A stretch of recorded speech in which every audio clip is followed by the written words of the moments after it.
जैसे पहले कार्यक्रम समाजवादी लोग करते रहे हैं, उसी तरीके से आज जयप्रकाश जी को संपूर्ण क्रांति के नायक के जन नायक नेता के लिए हर वर्ष हम लोग आज की तारीख में आते थे। और ये कोई पहली बार नहीं है कि इस जेपी समाजवाद म्यूजियम में हम लोग माल्यार्पण करने पहली बार आ रहे हों, लेकिन पता नहीं सरकार टीन की शेड लगा करके, टीनें लगा करके, दरवाज़ा बंद कर करके, ताला लगा करके पता नहीं क्या बताना चाहती थी।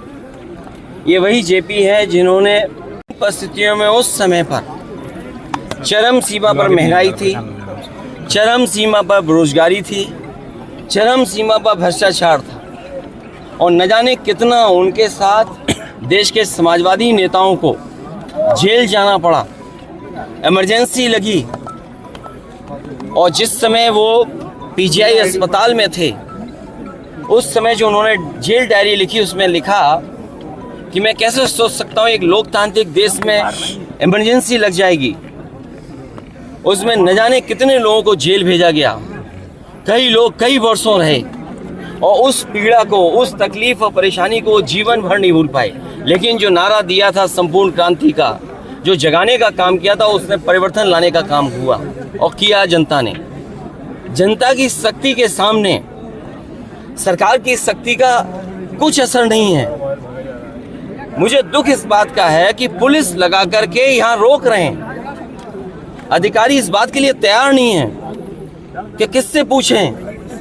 तो कम से कम ये देश की और प्रदेश की जनता जाने और लोग जाने आखिरकार कौन रोक रहा है, कौन रोक रहा था।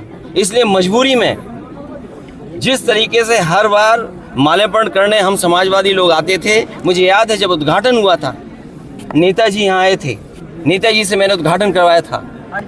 एकमात्र देश में समाजवादी नेता के लिए एक ऐसा म्यूजियम बना जिसमें उसके जीवन के बारे में लोग प्रेरणा ले सकते हैं। जो आंदोलन उन्होंने चलाए थाली बजा करके, वो उससे प्रेरणा ले सकते हैं कि सरकार के खिलाफ और लोकतंत्र में कैसे आवाज़ उठाई जा सकती है।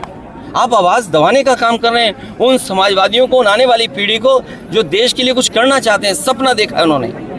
ये वही म्यूजियम है जो पूरे उनके जीवन के बारे में बताता है, उसको बंद कर रहे हैं। अपनी कौन सी नाकामी छिपा रहे हैं, अपनी कौन सी ऐसी चीज़ छिपा रहे हैं जिससे जनता को नहीं आने देते।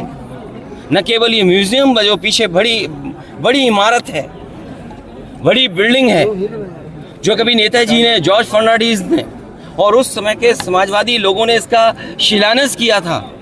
एक सरकार आई जिसने काम नहीं होने दिया, उसके बाद समाजवादी सरकार ने, पिछली सरकार ने इसको शुरू किया। और न केवल भारत में, बल्कि अगर ये बिल्डिंग बनकर के तैयार हो जाती तो दुनिया में एक पहचान बनती बिल्डिंग की कि हाँ, जेपी के नाम पर, जिसने इतने बड़े देश के लोकतंत्र को बचाने का काम किया, लोगों को जागरूक किया और एक आवाज़ दी उन्होंने।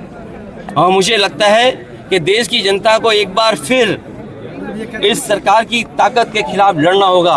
और बिना जनता की शक्ति के लोकतंत्र, समाजवाद और सेकुलरिज्म बचने वाला नहीं। जो आवाज़ उन्होंने दी थी संपूर्ण क्रांति की, मुझे उम्मीद है कि सभी समाजवादी लोग मिलकर के आने वाले समय में लोकतंत्र बचाएंगे, समाजवाद बचाएंगे, संविधान बचाएंगे और उस संविधान को बचाएंगे जो बाबा साहब भीमराव अम्बेडकर जी ने हम सबको दिया है। और जिस समय बाबा साहब भीमराव अम्बेडकर जी का दिया हुआ संविधान इन्होंने बदल दिया, उसी दिन समझने हमारी आज़ादी भी ये लोग छीन लेंगे। क्या लगता है सर, क्या कारण हो सकता है आज के दिन माल्यार्पण कहाँ तक जाएगा, कब तक जाएगा? पत्रकार साथियों, उसमें तो आप में से भी बहुत से ऐसे लोग थे जो इस आंदोलन में जुटे थे। ये 24 तक जाएगा और 27 तक परिवर्तन करेगा। और एक लंबी लड़ाई में शुरुआत कहीं तो होगी, एक लंबी लड़ाई में जो 140 करोड़ का देश है, एक लंबी लड़ाई है। अगर हम दुनिया के पैमाने पे देखें, हमारी शिक्षा कहाँ है, हमारे यहाँ आपके स्वास्थ्य सेवाएं कहाँ हैं, बेरोजगारी चरम सीमा पर। तो ये इतने बड़े देश के लिए अगर आज सोचेंगे तो मैं समझता हूँ, अगर सपना देखेंगे सब लोग तो पूरा एक दिन ज़रूर होगा।